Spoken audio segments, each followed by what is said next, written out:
صباح الخير، صباح الأجواء الجميلة. تعالوا مع بعض كده روتين جديد في يوم جديد. صباحكم ورد وفل إن شاء الله.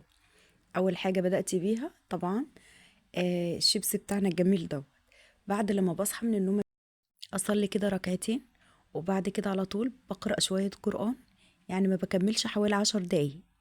بعد على طول لما بقرأ القرآن بروح جاية داخلة على المطبخ. أول حاجة بعملها إن أنا بجهز الشيبس بتاعي وبسيبه في المية، وطبعا بحط مع المية شوية من الخل وبسيبه كده لحد لما بتحسيه كده دبلان. ما تخافيش كده، ما بصش ولا اي حاجه.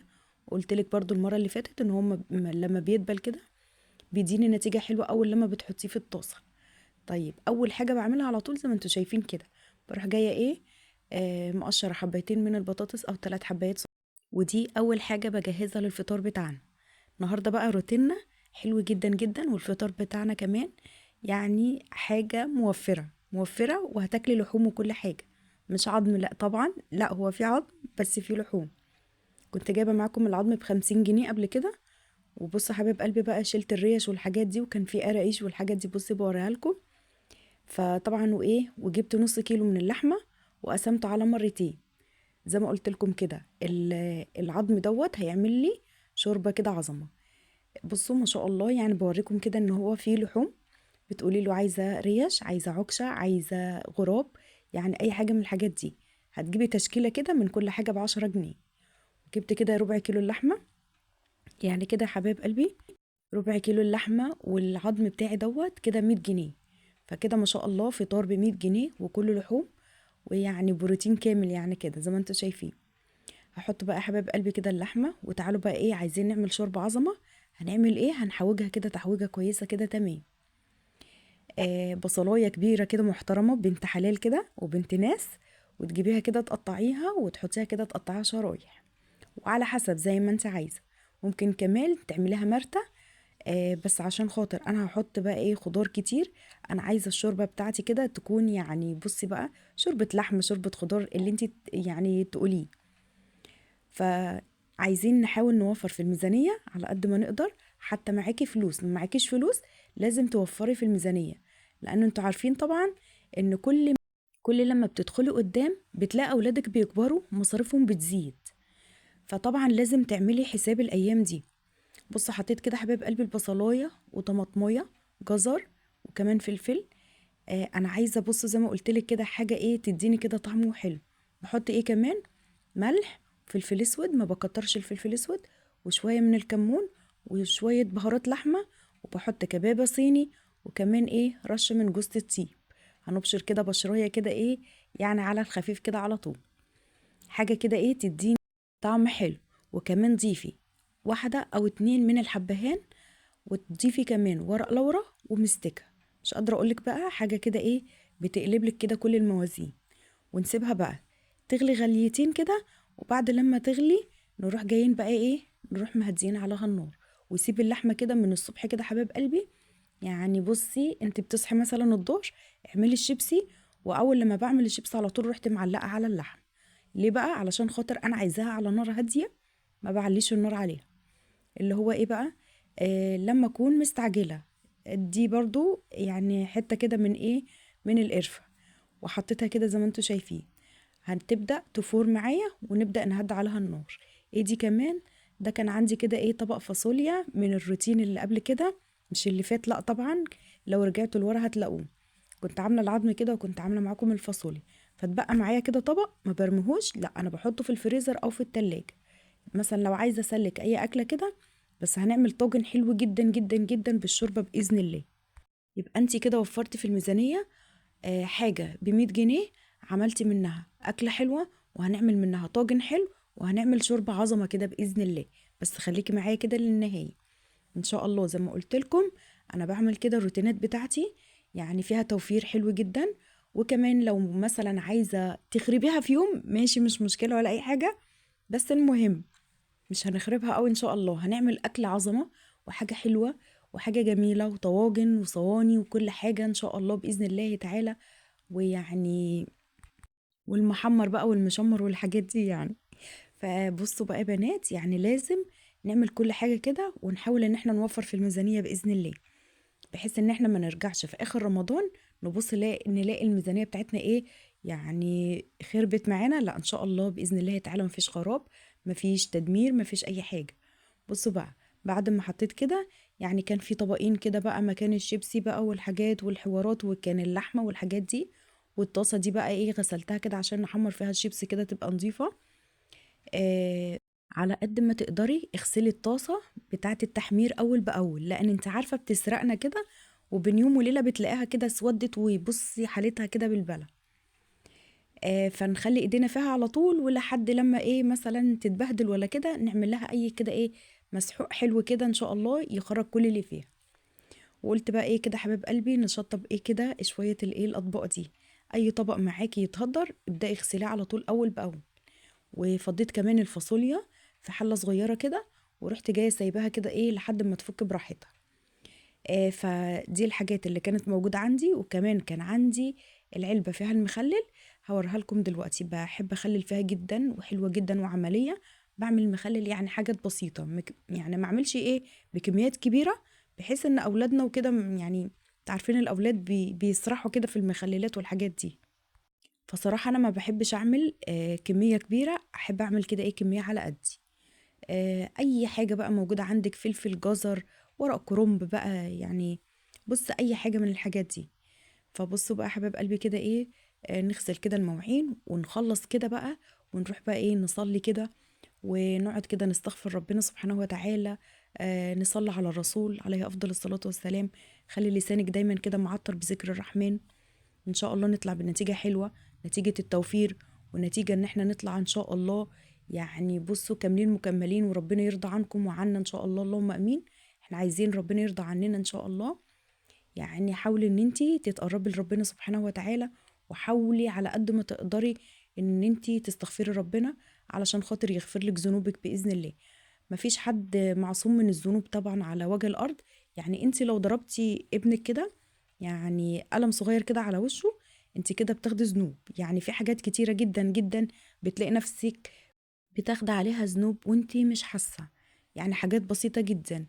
يعني بصي، فنحاول على قد ما نقدر نستغفر ربنا طول ما انت بتغسلي المواعين، طول ما انت بتشطبي المطبخ، طول ما انت بتشطبي الاوض، بتعملي اي حاجة.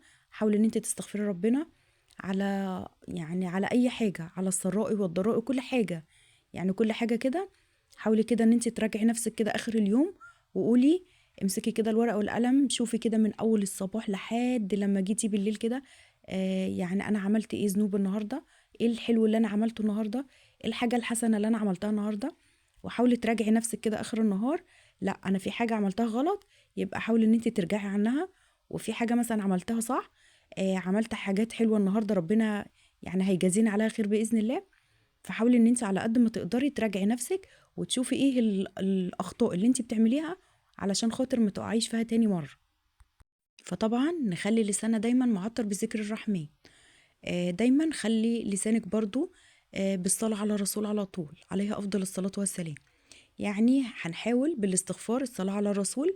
يعني بصي على قد ما تقدري الأذكار بقى والحاجات دي، خلي لسانك كده زي ما قلتلك معطر بذكر الرحمن 24 ساعة، طول ما انت شغالة وطول ما انت بتعملي أي حاجة.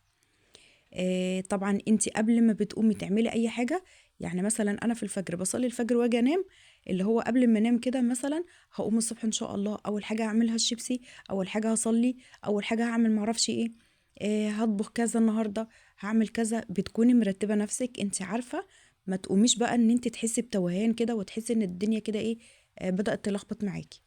طيب انا بعمل ايه دلوقتي؟ انا دلوقتي بخرج اللحمه بتاعتنا دي، اللي هو ربع كيلو زي ما قلت لكم، مقطعاها كده يعني حتت صغيره، علشان خاطر ايه نعملها في الطاجن للقمر اللي انا قلت لكم عليه. هنعمل طاجن تحفه تحفه يا بنات ان شاء الله. لو مشيتي بالطريقه اللي انا هعملها هتدعي لي عليها باذن الله. بس كده خرجت كده، يعني اللحمه كده كانت نص سوا. وايه اللي حطيته عليها دلوقتي؟ حطيت البصل كده.